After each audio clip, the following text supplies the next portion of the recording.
Nicola Fanucci called me into HR day 2. And I was like, what's up? And they're like, you're kind of cocky. Oh.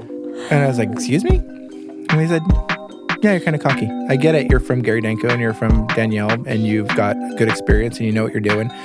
But you know what the industry that you've been a part of is doing. You don't know what we're doing. And so you're glazing over all of the details that make us special because you know about the broader industry details. He said, you have a phone in your pocket, don't you? And I said, yeah. And he said, what if I told you to turn on your phone?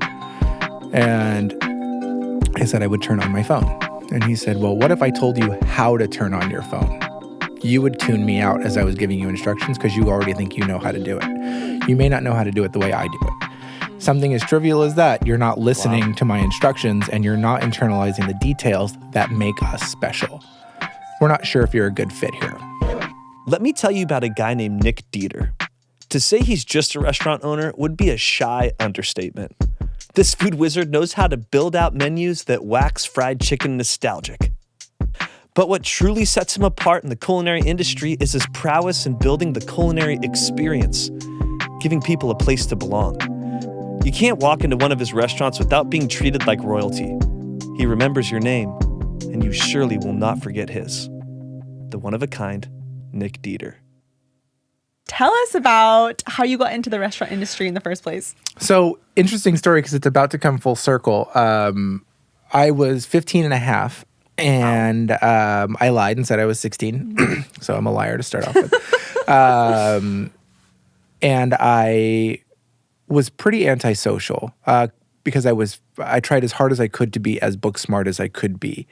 And oftentimes those kids find themselves in the corner of the library quad eating lunch by themselves and stuff like that. So my dad and my stepmom used to go to Strings every Wednesday for all-you-could-eat spaghetti, and I would go with them because Wednesday night was one of my nights with my dad.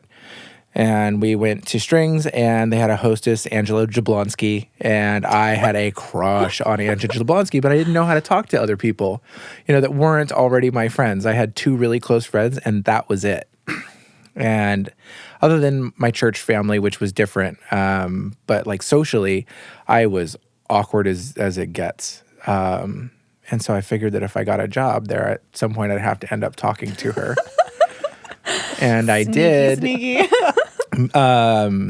Jeff was the manager, and he was friends with my father, and I just got hired as a dishwasher right off the bat. And day 1, I'm there washing dishes, and the pizza cook / salad cook is out. Just couldn't come in or something, was probably hungover. Stuff I'd never dealt with. Because I was really sheltered in the church growing up, so like hangovers and kids swearing, and like I just couldn't get behind that, and I had no idea how the real world was. And so Darren, just this whirlwind of a chef, is just like, can you cook? And I said, yeah, I think I'm pretty good. He said, well, what have you cooked for in the past? And I would just go, these things that I've cooked for my parents at home. And he said, can you use a knife without cutting your finger off? And I said, yeah, absolutely I can. The true test. And that night, he showed me how to do every recipe once, and I killed it and had fun. And the two nights later, I was over on Sauté, and that was it. And I was in a kitchen, and I loved every second of it. After being a bookworm and just a complete introvert, it was nice to have something that I could physically get in and create, touch, master, and you can see sort of your hard work and your attention to detail manifest in a dish immediately, and it's there. Wow. It was just instant gratification, kind of like dishwashing. Because people eat it. Totally. And it's kind of like dishwashing. Yeah. You get this pile of trash, and if you can organize it properly, and you can get your own system down, and you can buy into that system, you can make dishwashing fun, and it's immediately gratifying to watch your system work and be effective. Absolutely. And so that was how cooking was for me.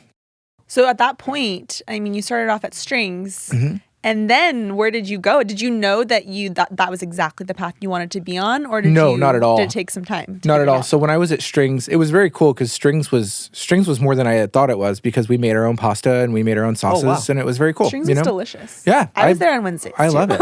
You were there on Wednesdays. I was there with my family on Wednesday nights. I've never been. Still this day. So, interesting story. My future partner for this new restaurant that we're concepting is the owner of the Strings Corporation. Oh my So gosh. he was my first boss. Aww. Yeah, and so Full circle. That's he really is cool. selling Strings as an entity, and he wants to do another project, and so we're doing a project together that is Italian, but like 2 or 3 steps up. Wow. Okay. So- Well, we're going to come back to that. Heck very, yeah. very soon. Super full circle. Wow, that is crazy That full is circle. amazing. Yeah, absolutely. Wow. So So no, it What were wasn't. your- It wasn't just all cooking. That was not what I wanted to do. Okay. I tried as hard as I could to be as involved as I could be. In all operations of the restaurant? Well, even when I was in school, or even when I was in high school, I worked almost 40 hours a week. I worked a lot because, again, like school was something that I could absorb, and in high school it was absorb, regurgitate, absorb, regurgitate, absorb, regurgitate, and I could easily do that while I was there, and so I just kind of did that. And I was on student government. I was in a 0 period, a 7th period. I skipped lunch to take another class. I played tennis just because I was so out of my mind. I needed stuff Stimulus. to do. Right. Stimuli. And again, I wasn't, and I probably would have to shocker, I'm really not that big of a people person when I'm in my private life. So I don't necessarily I don't seek that out. And so rather than be at home and play with Legos or video games, which I don't know that I ever had video games when I was in high school, I just kept myself busy by doing things, and work was the best way to do it. So what were some of the other jobs that you had after that? Oh man, Chili's, Chevy's, Applebee's, Hard Rock Fridays. Oh my gosh. So everything in the restaurant industry. Elephant Bar, yeah. Everything in the restaurant industry. So as I was going through college, which I was thinking about the other day, other than Professor Nystrom's classes on the history of religion and the humanities, I don't remember a single day of college. Like one single day. I have no clue what happened. And it's not because I was drunk or high or anything like that. It was so nondescript to me and so lacked any impact whatsoever. I beat all the way through, and I just really, outside of some funny moments with some best friends, I really don't remember a whole lot of college. Did you feel like it was a valuable experience though? Or do you Not at all. Like going Not back, at would all. you do it differently? No, I know. I think that's one of the things people think about hindsight is they think, oh, if I could do it differently, But if you have the luxury of thinking back on your hindsight, you're probably in your current day doing pretty good. Why would you go? So why would you go back and change anything? so true. That's a good So point, no, I don't know that I would go back and change anything, like go directly to trade school or anything like that. But when I graduated from college, I was 20, and so I'd never had. That's so young. I never had that. I never had that frat experience. I never drank. I went to school. I did school. I came home, went to work, and that's it. But working so hard, I was able to move out at 18, and I didn't move out in a fit of fury because I was pissed off at my parents or something. It was just what you were supposed to do. So I moved out, got my own place with my roommate, who was also a best friend of mine from Strings, and we had just, I just sort of grew up. But didn't grow up at the same time, because when you work in the restaurant industry, it's very pirate shippy, very Peter Pan. And so Elaborate on that. How is it? Yeah, what is that analogy Yeah, there? we're not as well versed in the restaurant industry as you. no, I mean, like for me, if you walked back into a kitchen or a galley, it wouldn't surprise me to see some dude with a peg leg and a just yelling yar. But there's lots of swearing. There's fire. There's knives. There's giving orders, taking orders, shouting orders, scrubbing the deck, making sure things are clean, making sure things are organized. And like if you've seen the movie Master and Commander or whatever it is, there's these times where they have to manufacture a sense of urgency in drills so that in battle they're not bloody, and the whole thing is sweat and preparation so you don't bleed in battle. And that's one of the things that kitchens are all about is you turn it on and you go, and the chef shouts order in and everybody calls it back, and it's a battle the whole time, and you move past people, and it's just yo a ho different ho atmosphere. Yeah. yeah. As soon as you were starting out, that wasn't overwhelming for you at all? Like You were ready No, for it. I jumped right in and I absorbed it, even though there was nothing to prepare me for anything like that at all. I just had a lot of fun with it. Yeah, a lot of fun with it. That's amazing. Yeah, I it feel like is. you'd be, I mean, you clearly are so well suited to that environment. You just have this like energy. I really like it. Yeah. And so what was the next step for you? I mean, at that point you were probably thinking that you were going to do something in the restaurant industry. Did you know that you wanted to Not at all. So my Okay. whole the patriarchal side of my family is they all are directors or deputy directors for the state of California in some capacity. So my dad was the director of the Department of Justice, which was interesting as a child. Everybody's like, oh, it's like having a cop for a dad. I have the cop for a dad, which is pretty cool. And my mom was in insurance and just pretty much a loving mother. They had split when I was younger, but everybody on the side of my family that set hard expectations, which is my dad's family. My mom's like, listen, be a garbage collector, be an artist, do whatever you want to do, just be happy. And I had these two, like just sort of like my podcast, I have this hardcore expectation side and this no expectation side, just be happy, be successful, get a retirement. And at there was war constantly, right. yeah. And so there was nothing about the restaurants that ever proved that they were going to be prove to be a career, because, and not to disparage, some of the middle of the road restaurants and things like that. I didn't think that was anything that I ever wanted, because my Applebee's managers were the guys in pleated Hagar slacks and a knit polo, and that's what they did for their whole life. And I'm like, God, I don't ever want to be that dude, like ever. And so when I graduated so young, I decided that I was going to take a break between graduate school, where all of my friends were going to law school. I was going to take a break and just work in restaurants. And by that time I had turned 21. Applebee's made me a bartender. And that was where it all went down, man. Because, then I got to do kitchen work behind a bar. So, it's just cooking with liquid. So you get to be efficient as you want. I learned how to be gregarious and to know everybody and put on a show. And that Where did it come from? Right. I have no So idea. interesting, yeah. Because your backstory is this Not like kind of conducive, recluse, you think, But I think that hardworking guy. But I think that if you know most restaurant people, from the most sort of awarded and lauded restaurant folk that I know, I don't know many people who are so amazing as a front man that when they're not in the front, they are the same person. They really dial it back, and they're super private, and they don't drink a lot, and they're just, they read.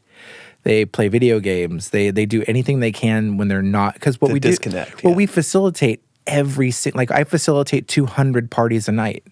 And so when I'm not facilitating somebody else's party, I don't want to party. Mm-hmm. Wow. And so there's a lot of people that will invite us to things, and I will decline it because I have a hard time being in somebody else's party, because if I was running the party, I could do it. Like I could run a party in a stadium for 100,000 people, and I could tap dance through that thing and be just happy as a clam.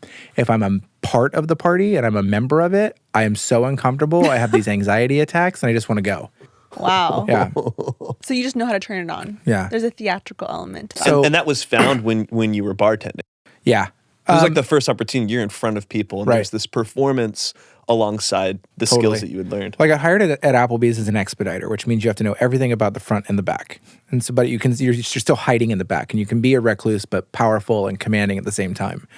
And then when I went to the dining room, because the dining room was where all the money was, as an expo, you get paid minimum wage, and back then it was $4.75 an hour. So that was years ago now.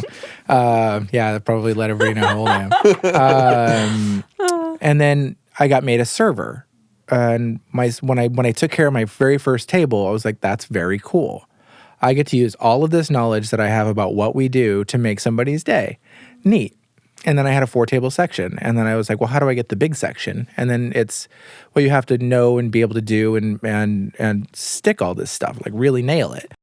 And so I did that, and then I became a trainer, and then I became a corporate trainer, and then I became a bartender. And so the whole goal was to take care of more and more and more and more people at the same time. And that's where management and all that stuff came up. But I didn't manage for Applebee's, and when I graduated from college, I decided I was going to bartend my way around Sacramento, bartended in some nightclubs and some restaurants. And then one day I was like, you know what? I am not going to law school. I'm not going to be a CHP. I'm not going to go work for the Department of Transportation. I'm not going to sit in a cubicle. I'm going to culinary school. That must have been like a lot. I mean, so much like internal struggle to all of a sudden make that decision and feel empowered to go. I mean, what was that journey like inside to be going through all that? There was this. So growing up, I loved cooking shows and I loved Gourmet Magazine and I loved Bon Appetit. So, not typical reading for a 10-year-old, but, outside of comic books. And there was this interview with Sarah Moulton in Bon Appetit magazine. She was the executive director of Bon Appetit. And she had gone to the Culinary Institute of America in New York, and she described it, and it sounded exactly like what I wanted to do. It was militaristic, 6 a.m., everybody's in their whites, and it's exactly what I was looking for. Structure in the same pirate-like environment. So, like, the badass pirates, not just the sloppy people, it was the badass pirates. And I'm like, and I had read that when I was younger, and so when I was trying to figure out what I wanted to do, I was like, you know what? I really like what I do, and I'm making okay money at it. As a matter of fact, I'm probably making more money than 80% of America, just in tips. And so I want to do this. And so I figured out the best way to do it, and I said, I'm going to go to culinary school and figure it out. And much to the chagrin of everybody that was banking on or hoping for me to go to law school take advantage of intellect. Yeah. Because they don't see our work as intellectual; they see it as labor. Right.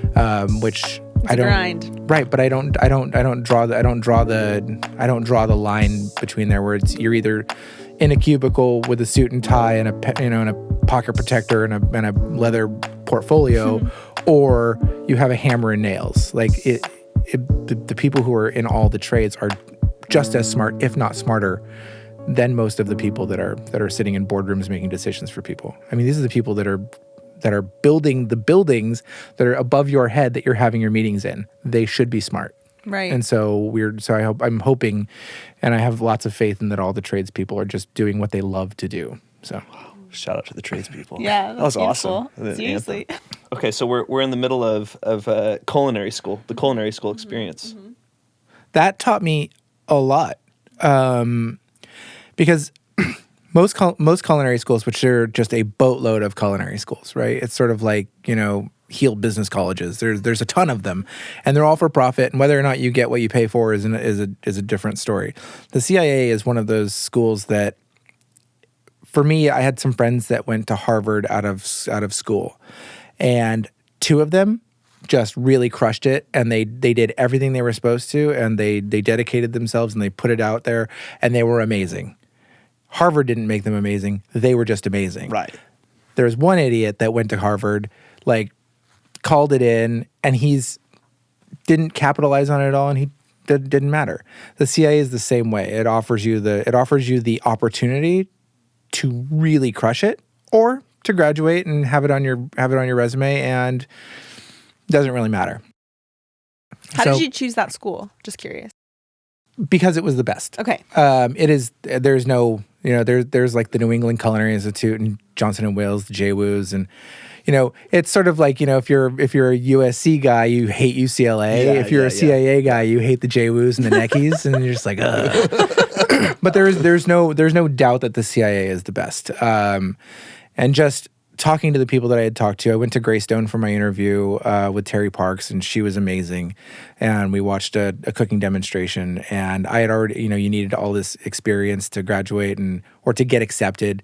And they were like, yeah, you've already got everything you need to get in. So here you go. You start the day after Mother's Day. And I'm like, okay, great.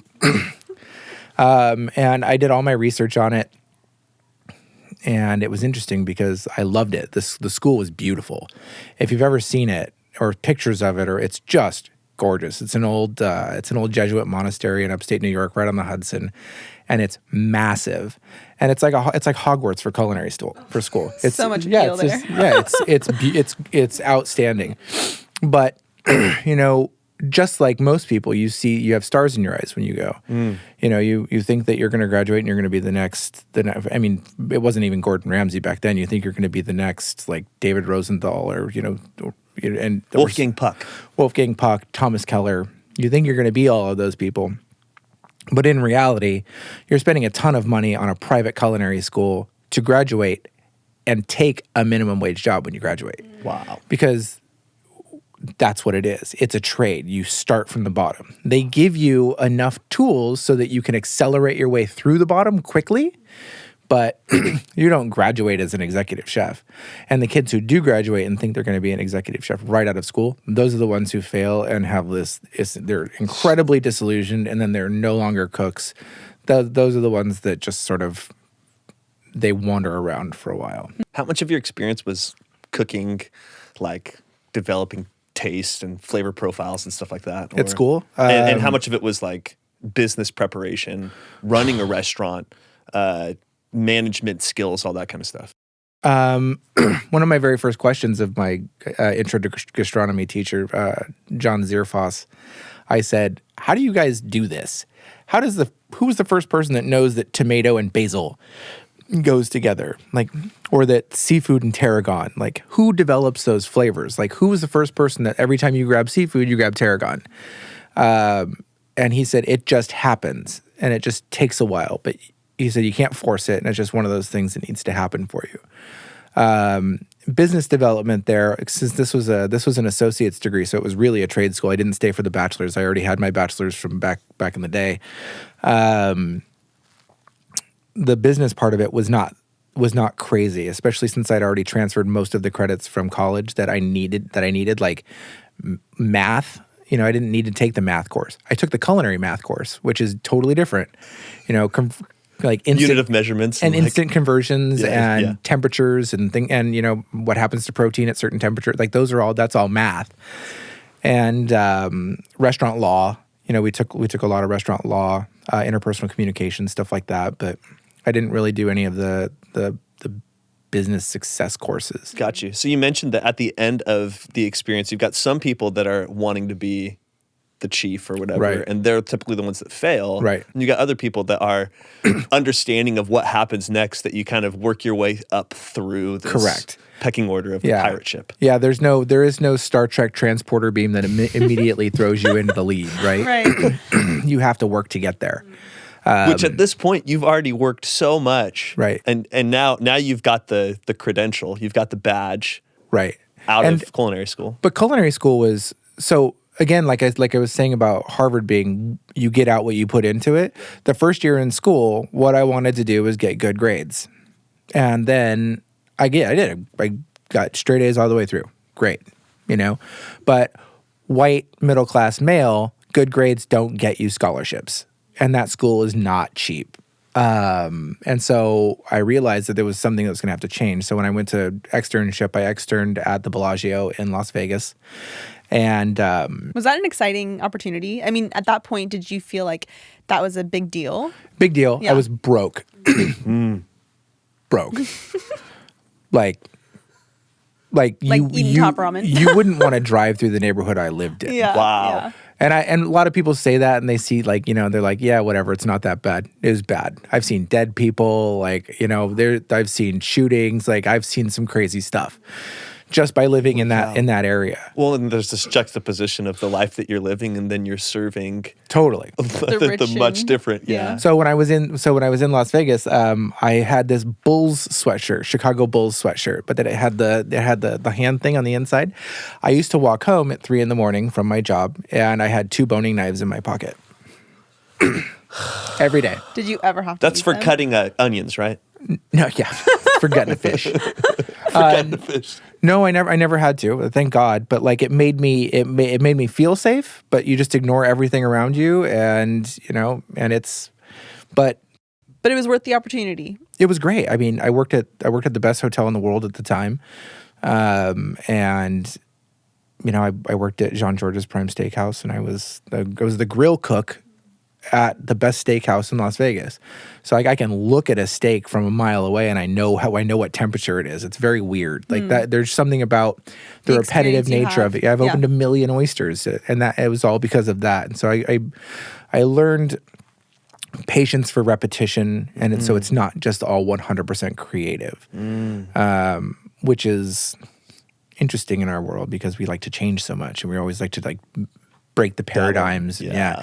But there's something about consistency and repetition and tradition that makes the culinary world awesome. And so Vegas was interesting, but it also set me up for success for when I came back from culinary school.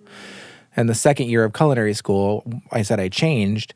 I volunteered then. I did every catering that popped up. I did every service thing that popped up. I was the president of 2 clubs. I was the editor of the student newspaper. I was on student government. I was in the Senate. Like, I just did all of the stuff that I did in high school, but I did it in college. And the second year was way more rewarding.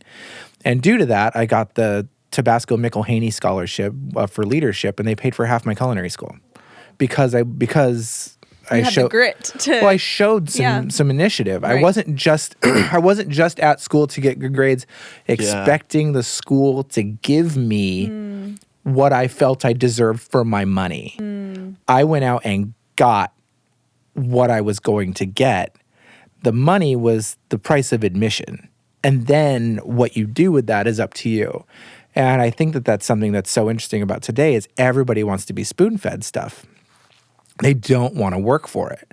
And just showing up isn't work. It's just not. And, you work 40 hours a day, like the higher income, doctors, lawyers, they have to work when they're not at work. They have to study legal cases. They have to go to medical trainings. They have to do things that don't involve their day-to-day. Yeah. And most people in their everyday life, they don't understand that. They clock in, they're there for 40 hours, they go home to their family, they tune out, and they go back to work, and they don't understand why they're not getting a promotion or why why they get lost in middle management. It's because the 40 hours and your wage is the price of admission. You got to go out and get the rest. Share with us how you went from being and learning underneath everybody to then saying, all right, now is the time where I'm going to start creating and I'm going to start casting my own vision, building my own team, and we're going to start here. Cool. I went through, I'll briefly go through my background. Once I graduated from culinary school, I went to Las Vegas in hopes to get a job as a sous chef at the Bellagio, because that's where I had my experience. I went, I did my tasting, I got hired as a sous chef for the banquets department. And that's difficult because if you think about a banquet, you're like, okay, cool, 150, 200 people. No, Bellagio is 3,000. So you do 3,000 of the same plate, and I 2 days into it, I'm like, nope, this is not for me. I don't want to do this. And at the same time, I had a resume out to become a server at the Wynn when it opened. And I got a call back 2 days after I got hired and started at the Bellagio again. And I took it. Part-time lunch gourmet food server at Daniel Boulud Brasserie. And for me, Daniel Boulud was one of the culinary gods of North America. He was just he was the cat's pajamas. He was the executive chef at Le Cirque. He was just the jam, right? Which if people listen to this in 10 years and they say the jam, they're going to be like, God, that guy's so He was the jam. the business. Well, it's appropriate for the industry that you're in. Yeah, jam is the appropriate. connotation, Yeah. So I got that job fresh out of culinary school. So I was really I had a lot of momentum, and especially in the food world. And so when we would go through our knowledge for the menu, I was on top of it. And my friend Phil Hages was a CIA guy too, and he was there. And so we just kind of teamed up, and we led the trainings. And in the middle of it, there was this Cornell kid who was the junior manager, and he had a nervous breakdown because the pressure was too much for him. And so when he left, it was a week before we opened, I asked the general manager, I said, can I have that position? And he said, sure. Yeah, it's yours. You deserve it. And so, what was the position again, you said? Junior manager. $32,000 a year. And I was, as a server in Las Vegas, you're going to make $60,000. You're just going to. That's how it is. Especially at that restaurant, in that hotel. So I turned down the better money. Now, I sacrificed the future or the present for the future. Yeah, you knew it where that was heading. Yeah, because if I was a server, you get drunk on cash, you stick around, you get addicted to it, and then you're nothing. I don't want to say nothing but a server, but when you're a 75-year-old server, That's tough. Yeah. That's tough. And so I didn't want to do that my whole life. I wanted to serve. So I basically bypassed service. I went straight to management in the dining room. That's incredible. Yeah. Which was Who weird. does that? Nobody Yeah, does nobody. that. No. Nick does that. So while I was doing that, I got some experience there, but very briefly. And then the maitre d' had an issue personally that he had to go take care of. And so he left. And he was like Danielle's like godson, man. Him and Danielle were tight because he worked for Danielle in New York. And so I took that job, the maitre d' of the best restaurant in Las Vegas at the time. So I'm 26, and I'm in my first suit. Never owned a good suit before. My first good suit in Las Vegas, standing at this front door. We had 6 hostesses working at any given time, 700 seats, fine dining French, in a $13 million restaurant. And Danielle Boulud is teaching me how to maitre d', like hands-on. Wow. And so I went from wanting to just be a part of something my idol was doing to actually like taking hands-on instruction from him at the front door. And it was just amazing. What was that first night like? I'm sorry. I'm just curious. Like bug-eyed, man. Right? I mean, bug-eyed. Did you have imposter syndrome at that point? Or did you Yeah. feel like you're like, I'm equipped, I know what All I'm my doing, I'm ready? experiences led me up to this point. Right. Yeah. because I feel great. Yeah. Or No, like, I didn't feel like that. I always felt like if I was taking a position that I was comfortable in, I was not taking a position that was big enough for me. I needed to feel a little discomfort to grow around it. That sand in an oyster thing. And to grow pearl, you need a little bit of irritation. My general manager at Danielle, my general manager at Danielle, or at Danielle Boulud was his name was Michael Sesnick, and he was the general manager at the Rainbow Room in New York, and he was also at the Russian Tea Room, and he was a Danny Meyer guy, and so he was all hospitality all the time, and so he gave me hours and hours a day of just sit down one-on-one, how to prep and how to do this and how to run the ship. Because when you're the maitre d', you're not just a glorified host. The maitre d' actually means master of the house. And so the general manager, the assistant general manager, the sommeliers, everybody, as soon as the doors open, they're second in command and the master of the house is first in command. Because you know what's going on in the restaurant. You know who's who, where's, what's going on. And so if you need something, you tell the general manager, I need that table now. And the door's closed, general manager's, but the door's open and it's like that.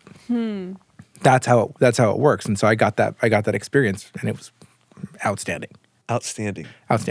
No, oh crap moments in that experience? A couple. There were moments where I wanted to be really comfortable. I wanted, I'd have 10 open tables and I'd have 10 people coming in and I'm like, and a two-top would walk in and I would say, oh no, we don't have room right now. It's going to be about 20 minutes. And they'd walk away. And then Brett, the director of operations for the group, would come in and be like, what the hell? So let those two walk out? And I'm like, well, we don't have room. He's like, there's like 10 open tables. Yes, but we have reservations. That was my... rule follower. Yeah. And he said, bird in the hand, man. Go get it. Yeah. And so he went back out and got those people and sat them. And then to prove a point, he sat the next 3 people that came in. Boom, boom, boom. So now I have 10 people coming in. I've got 6 tables left. And that's where my discomfort started. And then he's like, okay, send one of your hosts out to see who's on dessert. And so they went out and did the thing, who's on dessert. And then, miraculously, 4 tables got up, reset, and I had my 10. We had the extra 4 tables. And so he taught me how to ride the rails a lot. Afterwards, I had done all of these steps. I'd been in this amazing environment. Can I just ask really quick? Yeah. What was one of your favorite dishes there? Oh, steak tartare, hands down. And the DB burger. It's this burger, so I've eaten more DB burgers than anybody on the planet. Let's just put it that way. How much is this burger? I'm just curious. It was expensive. I think it was $28. Ooh. It is. It's a slice of foie gras, and it's wrapped in black truffles. Wow. And then that is wrapped. Opulence. That is wrapped in shredded braised short ribs. That is then wrapped in ground prime beef. You're joking. My God. No. That is a hard and check. it sits about this high on a house-made bun. How did you eat it? Oh, you have a big mouth. Figure it out. No, you just figure it out. You just smush. Plunger and go for it. So I've eaten more of those than anything. Do you still have like cravings for that burger? Absolutely. Or did you eat too many of them? No, I love that burger. It's like you can't eat too many double doubles. You can't eat too many of those. But that's like, first world problems. Yeah. Seriously. That pate and steak tartare. Did any of those early dishes inform your later creations? Yeah, so I learned a lot about cheese from Daniel Boulud, and I still have an incredible love of artisanal cheeses. Pate is a very cool thing, because if you know it, it's just a bunch of offal and meat ground up and baked, and What's offal? Organs. Oh, so livers, kidneys, heart, Sure. whatever. Yeah. And you can have mousse pates, and you can have fancy pates, and you can have, but the ones that I liked, and it speaks volumes to what I like to do now. I like country pate because it's chunky and it's easy and it's wrapped in bacon, and it's peasant food. I like simple peasant food, even though it's not peasant food. I like peasant food. The simpler and the more easy and the less fussed with, I like that. Now my future experience did not lend to that, because when I was at Danielle, my then mentor came in. So I had learned pretty much everything I could learn from Danielle at that point, outside of going into the kitchen and doing that, which I didn't want to do. And so this guy came in, John Washko. He was the worldwide director of food and beverage for the Four Seasons. And I remember being in culinary school, I wanted to work for the Four Seasons. Like that was the pinnacle. I really wanted. And so this guy had the one job in the world that I wanted. I wanted his job. Yeah. And he was with Gary Danko, who was the most important chef in San Francisco. And I didn't know Gary Danko at all. And I didn't know that he was an important chef or any of that. I knew John Washko was the business. The business. That's where you wanted to be. Right. What were you willing to do to get that job? If you know John and Gary, Okay. you have to back off from that. But I served this table. I decided I was going to serve the table because it was very important. It was a lunch, and I wanted everything to just be tippity tip top perfect, right? And it was. And I got to know John, and John and I became friends. But then 2 weeks later, I get a letter in the mail from Gary Danko, and he asked me to be his maitre d' in San Francisco. So you're like, yeah. What do I do now? Totally. Yeah. The maitre d' from Gary Danko, Ignace Leclerc, went to New York to be the maitre d' for Danielle. And so I went from Vegas Danielle to San Francisco. I took his place. Wow.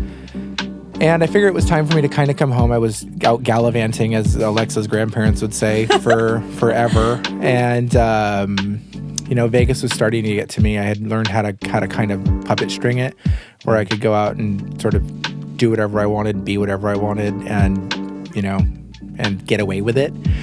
And I was starting to stay out till 6 in the morning or 8 in the morning without heavy drinking or drugs or anything like that, but like really it was starting to stretch me. Yeah. Sort of like, in unhealthy ways. Gollum with the ring on, you just get stretched. I felt stretched. My brother had been diagnosed with cancer, so I was like, you know what, it's time for me to come home. And so I went to San Francisco, took this job, and not to disparage anything about Gary Danko, it was my least favorite job I've ever had, because it was very, 1 o'clock you arrive, 1:15 you check the bathrooms, 1:20, and it was very by the book all the time. So you felt micromanaged to a certain extent. Yeah, because you don't mind militaristic approach. No, but I did feel micromanaged a lot. Yeah. And part of that was because the controller for the restaurant, Vince Goodvani, he sat up in the office and watched the cameras for everybody. And it was just brutal. I'm like, I'm a good restaurant manager. Don't watch me do this. Right. I can make this happen. At the same time, I got a lot out of my Gary Danko experience because the service there is outstanding. James Beard Award winner for best service in the country, which I'm super, super proud of. That was a lot of fun.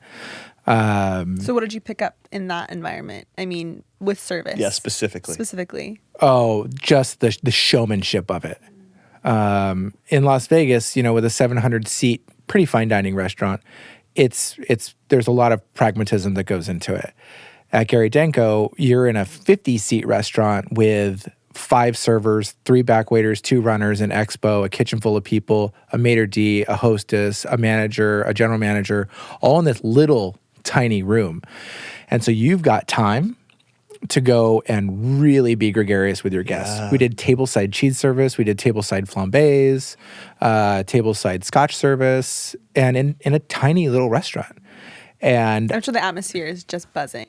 Yeah, and every server there that was there, I was their boss. I learned more from them than they ever learned from me, ever. Wow. Including David Barabal. He was my favorite because he was so gregarious and could just turn it on, and when he was done, he was done. And just, was a family man. But the second that he got to work, that guy was, he was willing to bust everybody's chops because they weren't doing it right, but also willing to bring everybody up to his level. And I was just, that was one of the best service experiences that I ever had. And that was the last time that I really learned a lot from a staff. And that was the last time. And then when I went to the Thomas Keller restaurant group, that's when I decided that the staff was going to learn from me. Yeah, so I said how much I disliked my experience in San Francisco. Again, not all of one, all of the other. It was a middle of the road. Yeah. And you were able to be with your brother during that time. Yeah, okay. for the most part. I was still in San Francisco working 65 hours a week, so that was rough. But closer, right? At least, yeah. I got into a car accident on Christmas Eve where I got T-boned by someone, and I was just like not feeling good, and I could not. I was not wanting to be on my feet for 60 hours a week at Denko, so I took a month off. And the controller, the guy watching the cameras, basically gave me the old Italian, hey, if you're not going to be here, maybe there's not going to be a job for you when you get back, And so, I started looking for jobs. And on Craigslist, serendipity, I was on Craigslist while this thing got posted. And it just popped up. And it said, Yountville, new Thomas Keller concept, seeking general manager, no general manager experience necessary, will train. And at that point, I'd never been a general manager. And I popped on the phone, sent a resume, and I was in Yountville that day. Oh my gosh. Interviewing. And so I interviewed at the new restaurant that was opening. They sent me down the street to interview with Thomas Keller, and holy shit. I mean, what was your perspective of him at that moment? Dude. Was he just to these knees? Do you have a hero that's it'd be like if you just went to your local parish here and dragged some nun to the Pope. Right. That was what that was like. Okay. So when I was at Danielle before we opened the restaurant, we did this dinner for Elaine Wynn, where all of these chefs from around the world came to cook one course for her in one dinner at our restaurant. Wolfgang Puck, Mario Batali, Bobby Flay, Thomas Keller, Daniel Boulud, they were all cooking in our restaurant for that day. And these guys were all hobnobbing in our restaurant, having a good time. And I remember when Thomas Keller arrived, because he came down this spiral staircase, and everybody else was just fun. He was business. So he was in, 6'5", in his clogs, so 6'9", crisp white jacket. Everyone else was in street clothes, crisp white jacket, pleated black pants, and his 2 sous chefs were flanking him. It was like the Mighty Ducks, the flying V. Quack. Yeah, right? And I'm standing there and I'm watching this dude walk through, and I was just in awe. I didn't say a single word to him. I was yucking it up with everybody else. I would have peed my pants. Because he was Thomas Keller. Yeah. And that was he was the best chef in the world at that time. Wow. Everybody in France looked up to him. Everybody around the world looked up to this guy. I had his cookbook. I had just oh. So you're going to this interview. Was he there? Yeah. Oh my gosh. I was in his office, in his house. Were you peeing your pants multiple times? I mean, how did you handle that pressure? Yes. Yeah. I had this little, a little shake. Little tremors. Yeah. But comfortably, I had a good time in the restaurant. I ran a mock service with everybody. And so it was comfortable, but I was still with TK, and I sat there, and the interview was going really well. Because so Danielle Ballou and him were chefs together in New York at the Polo Club. So because I was a Danielle alumni, I think that's one of the things that got me a little bit of a credibility. And then he said, well, you've only worked at Gary Danko for 6 months. You know, what's that? What the hell? Yeah. And if I called Gary right now, what would he say about you? And I was like, oh, well, I don't know. I've only talked to Gary twice. I don't really know. He says, well, I'll call him tomorrow and I'll see what he says. And like, I'm just like, you know, because I've done a good job, but I don't know the guy. And I'm just like, he doesn't, you know, I haven't been able to sprinkle like Nick dust over him, so he doesn't know. And then he also, so when I was an externship at the Prime Steakhouse, George was the assistant manager there. We called him Gorgeous George because this guy was beautiful. I mean, he was a good-looking dude. So his nickname was Gorgeous George. He was the manager for Thomas at Bouchon in Las Vegas, and he said, "Well, what if I call George?" And I knew George didn't like me because I was just like this know-it-all culinary school kid. So George didn't like me, and I'm all, I think he'd like me.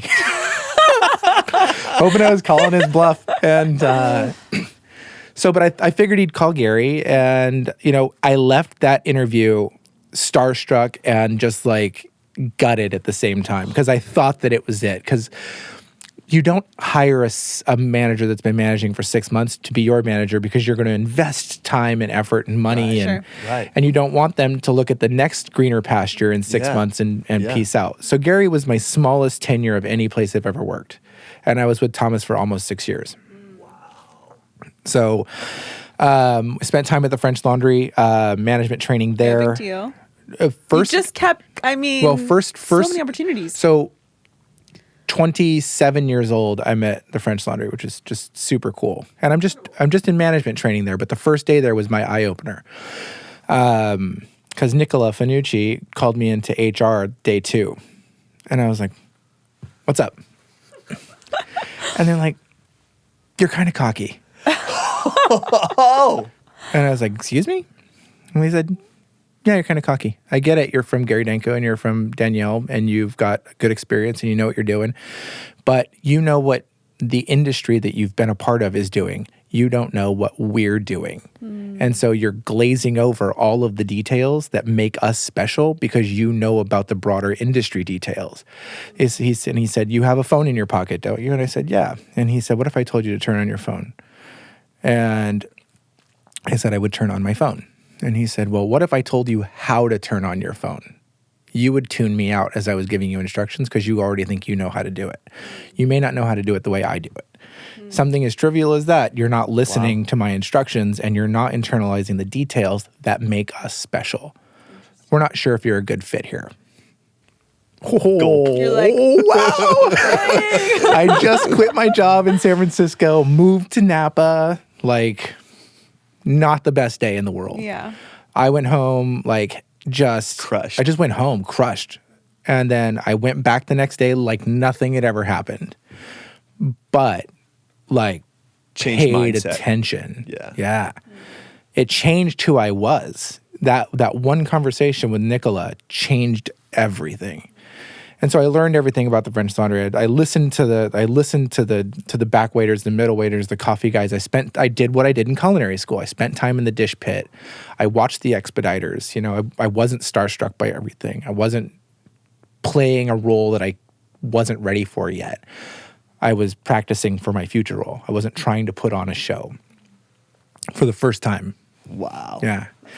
Wow. And then after that, I went down to Bouchon because Thomas wanted me to get trained at Bouchon to have local experience because the locals eat at Bouchon. The locals don't eat at the French Laundry. The locals eat at Bouchon. So I hired they hired Jeremy Threet to be my replacement at Bouchon. And after the year yeah. that you were And there. so he comes on as the general manager there and just fantastic. And I felt so comfortable leaving. One of the funny things was though, at the all staff meeting, right? So I was trying to be, I managed by being the frat president. Like that's how I did it. Which is not the right way to do it. Full disclosure. Full disclosure. And so we were at this all-staff meeting, and my picture comes up in the all-staff meeting slideshow, and my whole staff just goes apeshit. And they're like, yeah, you know. And at the end, the COO is like, you're pretty popular with your staff. And he's all, you should probably not be that popular with your staff. You should probably hold them to a higher standard than just friendliness. And I was like, oh, okay. You're like, you can't do anything Again, right. like straightforward. There's one thing that's awesome about working for a company that has no bones and they're not apologetic about being the best at what they do, is they don't have a problem telling you when you're not being the best at what you could do. Because if they didn't see the potential in you getting better, they wouldn't tell you. They just let you go. Right. So that was awesome. Went down to Ad Hoc, which is cool. If you know anything about Ad Hoc, it's a 4-course family style prefix menu. And by saying that, you skip over that like family style portion. There's a salad comes out, you share the salad. So tongs and, main course comes out, you share. Nobody does that in America. That's a Chinese style thing, Chinese family style. Everybody picks off the plates. Mm-hmm. My family does that, but well, you do it at home. At home, and that's what's wonderful. Just not the restaurant. So our restaurant turned into people's homes, and so nobody had done this American family style prefix dinner before. We were the only ones. I mean, outside there's probably some place in Duluth or Des Moines or that does it, but we did it, and we built it, and we made that kind of service very cool. Very cool. So super were you unique. A part of that? I mean, were you part of building that? So much fun. Wow, that's cool. So where did you get that idea? It's Thomas's. So there's this, if you look in the Ad Hoc cookbook, there's a copy of the letter that he sent out to everybody. He's all, hey, I got an idea. We've got this building just sitting here. Why don't we charge $45 for 4 courses? We'll invite friends, no corkage. They can bring wine, so the winemakers treat it like their dinner table. We'll cook something different every night. If they want to come, great. If they don't want to come, no problem. No reservations. Like, let's do this. And it just turned just turned into a thing. But it was only supposed to be open for 6 months. Okay. So, yeah, when you try hiring a staff for 6 months, right? Hey, leave your job, come to us, and then you'll be jobless. Right. While we think of something else to do. So our goal as the team there was to be so good that there was no choice but for us to stay open. And so even if you look at it, it says Ad Hoc, temporary relief from hunger, because the whole restaurant was supposed to be temporary. Wow. But we built it, and we went from a $2 million a year restaurant to a $5 million a year restaurant. And just our service was so much fun, and people just identified with it. And that was where I became the boss. I led by example. I tried to lead with all of Thomas's core values, sense of urgency being number one. My partner, the chef, Dave Cruz, and I, we kind of butted heads a little bit, but that was good. And the locals loved it. We were always full. There was a line out the door every night, and it was outstanding. I was there for 5 years, and oh my gosh. Yeah. Wow. That's crazy. Yeah, so the going from 2 million to 5 million. Yeah. You got to see and attribute different things to how and be that part happened. of that, right? Yeah. So we started a supplement where in the 4 courses you could also order a 5th course if you wanted it to come out with your main course. That if you wanted foie gras or caviar or sweetbreads, you could just tack it on per person. And if you wanted a wine pairing, we would choose the wines that you should have with that dinner through the night. So it's another $30. And gradually our service and our food became well known. And it was really, when you're talking about Thomas Keller and restaurants in general, people always say food. It's a chef-driven restaurant. So the food was outstanding. The service really, really kicked ass. And everything else that we did just blew it up. It was amazing. And then we turned the backyard. There was this little garden shed in the back garden, and we turned that into a snack shack. It's called Addendum now. And that was something that I floated to Thomas. I'm like, we should just do, in the summer, we should use that as a fried chicken snack bar. Fried chicken and barbecue. And we did that, and that added more to the bottom line. And, so we built something there. Was it hard to leave something like that? Absolutely. In 2008, we were asked to take a pay cut because of the, which we did. We all happily did. They let some friends go, some people that, like our IT guy, Spencer. Spencer. Good old Spence. Yeah, it was. I love Spence. And it was very tough. And so, but then you continue to see your restaurant grow, and your revenue grow, and start asking questions. The train hasn't stopped. Yeah. And so I asked the chief operating officer, I said, hey, remember that pay cut that I took? Can I get that back? We've doubled our revenue, and, he's all, yeah, let's float it. Like 2 days later, the director of operations, who I'm no fan of, Brian Cochran, so you know. Spencer, good. Yeah. Brian Cochran, bad. Sits down on at my desk, slams his hand down on the table, and says, "Thomas wants to know when your last day is." And I said, "That's bullshit." And I got on the phone and I called and I said, "You want to know when my last day is?" He's all, "What?" I said, "I think we should all get in a room together right now." And so we all got in a room together, HR, COO, Thomas, Brian. And I'm like, just someone tell me what's up. I just wanted my pay back. I didn't ask for a raise. I wanted my pay back. We're doing really well. And, Brian was really I'm How kind much of. were you making at this point? Just curious. 75. Okay. I'd gone from 80 to 75. Yeah. And to live in that area. Yeah, it was expensive. It's expensive, Yeah. so it's not like you're asking for. Right, but I was also a stick in the mud there. Like I wanted to do Addendum, and I built Addendum, and I was really happy with it. So happy with it. But then there's certain things that we wanted to do, and I'm kind of a conservative with it. Gotcha. Like, no, I don't want to get rid of the cheese course. No, I don't. I think that changing this open table thing is dumb. We shouldn't do that. And I was the voice of dissent when I felt it. Sometimes you should keep your mouth shut, and I probably should have kept my mouth shut a couple of times just to not be the guy who's always throwing, whatever in the Shade. cogs. And I didn't do that. So Brian was definitely on the get Nick out so we can, steamroll all of our things through. But was there also a sense of now is the right time to now go? is the right time. We were in the middle of remodeling the restaurant. I had gone through and learned all I could from the architectural drawings and from the meetings with the contractors and how to build a restaurant and how to customize things. And I'd built Addendum. And I was like, when we reopen, why give it to someone else? Yeah. It's time to go. Yeah. And my dream at that point was to run hotels.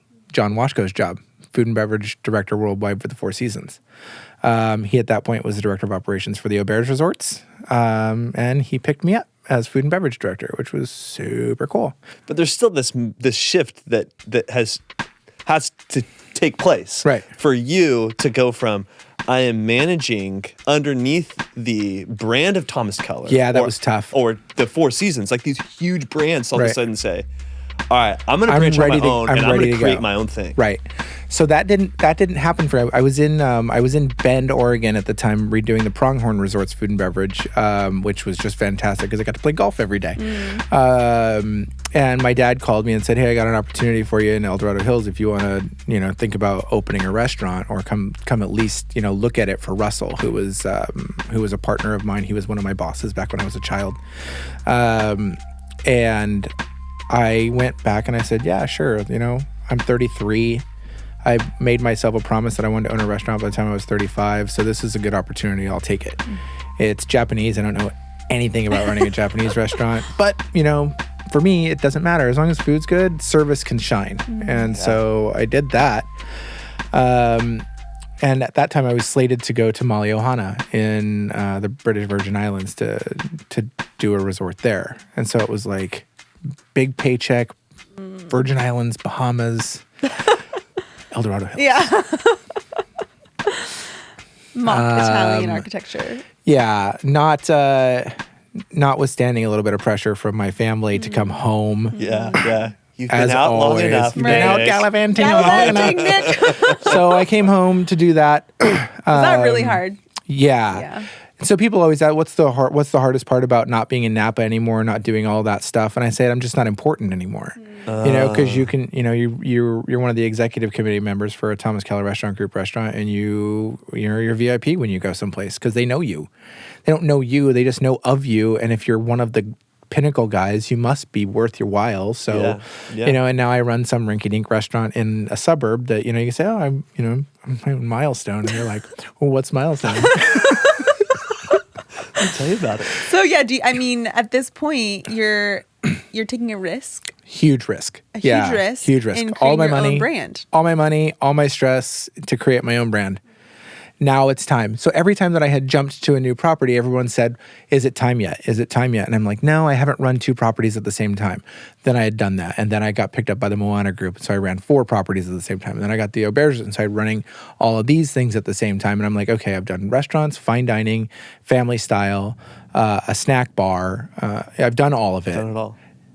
There's no place else for me to go unless I want to go be super bougie and move to New York and wear a suit every day and, just be a 3-star Michelin dude, right. which is not what I wanted to do. Right. The best part about working at Ad Hoc for the Thomas Keller is that you have the option. Do you want to be 3-star Michelin with sterling silver everything and super precious, beautiful stuff that's just like really impressive? Or do you want to slam out a bunch of fried chicken? I want to slam out a bunch of fried chicken. I love that about you. Yeah. That's so good. is. So good. You can do both. Yeah. Yeah. But I like this one. Yeah. And you're kind of infusing a little bit of the other.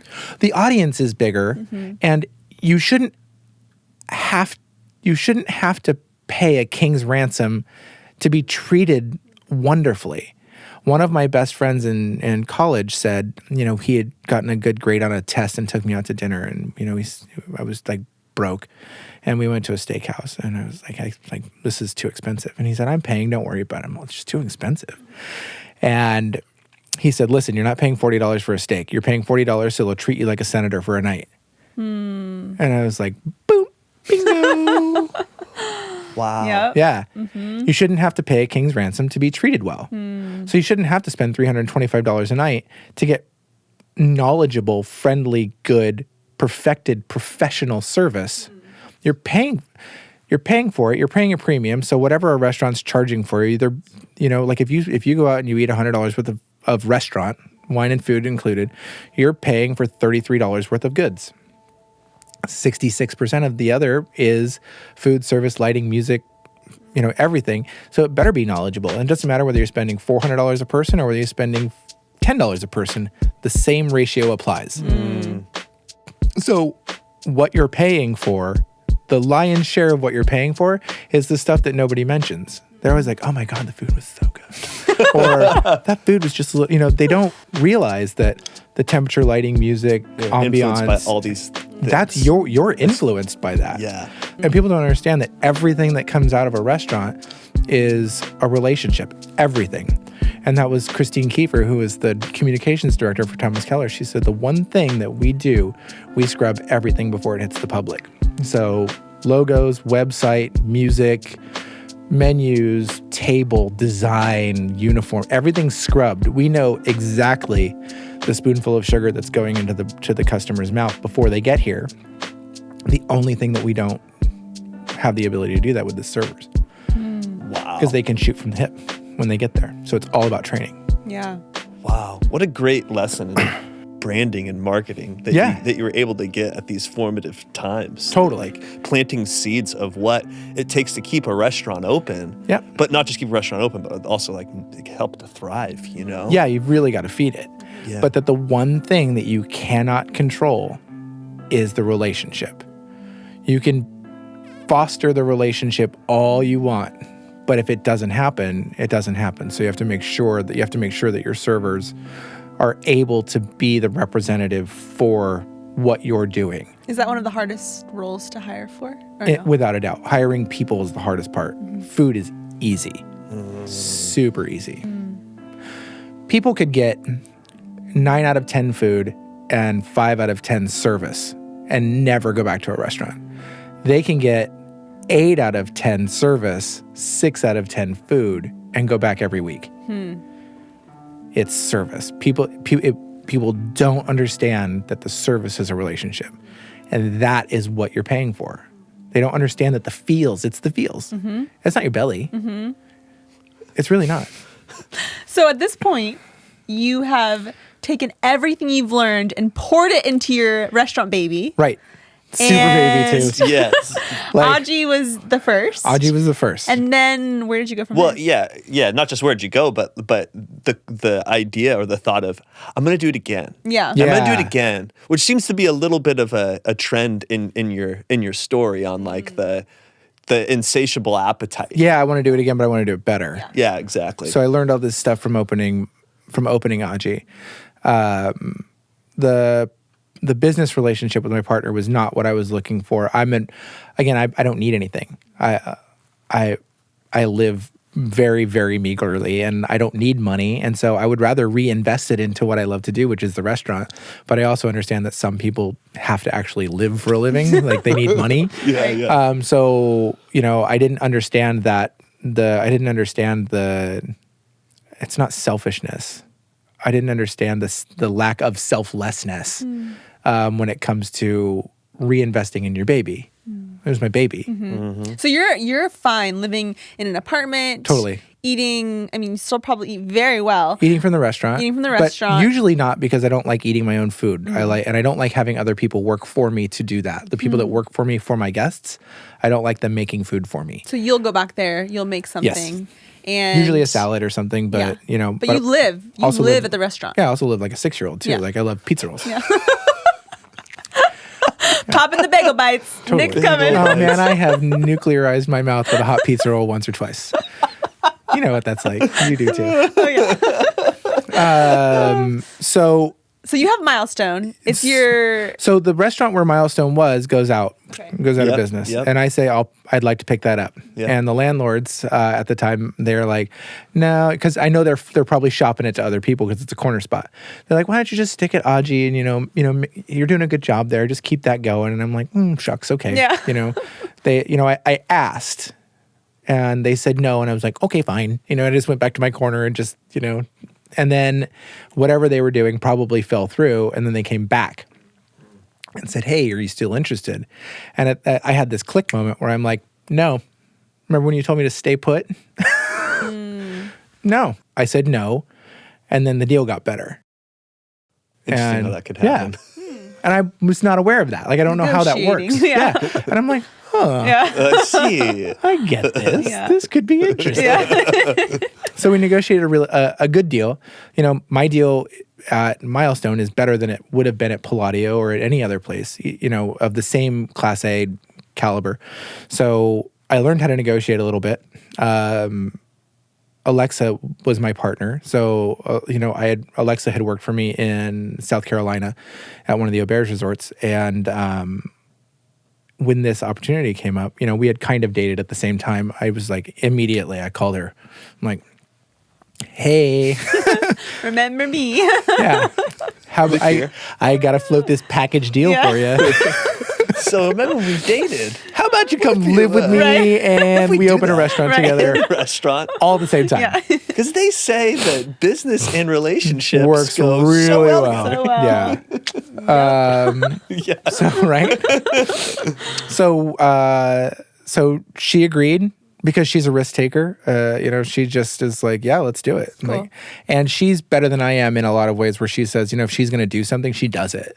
Like I can have second thoughts and practice it. And it's not for me. Chew on it, Yeah. walk If it's away not for from me, it. I can walk away. She will not do that. She will chew it through to the end. That girl, she is just amazing Gold. at that. Yeah. So Milestone ended up becoming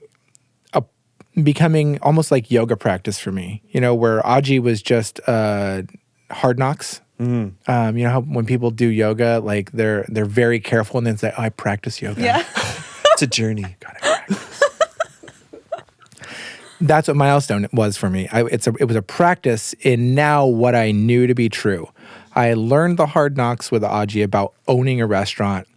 And now I can start feathering in and incorporating all of the feels that I had learned from all of my previous experience. And the number one thing for me is the community that we serve. So good. At the French Laundry, we're looking for stars. At Ad Hoc, I was just there to feed the locals. And that's what Milestone is. It's feeding the locals and not shaking them upside down by their ankles and waiting for all the change to fall out of their pocket. I want there to be value. I want you to get more than what you pay for. and I want the relationships that you are paying for to satiate what you need.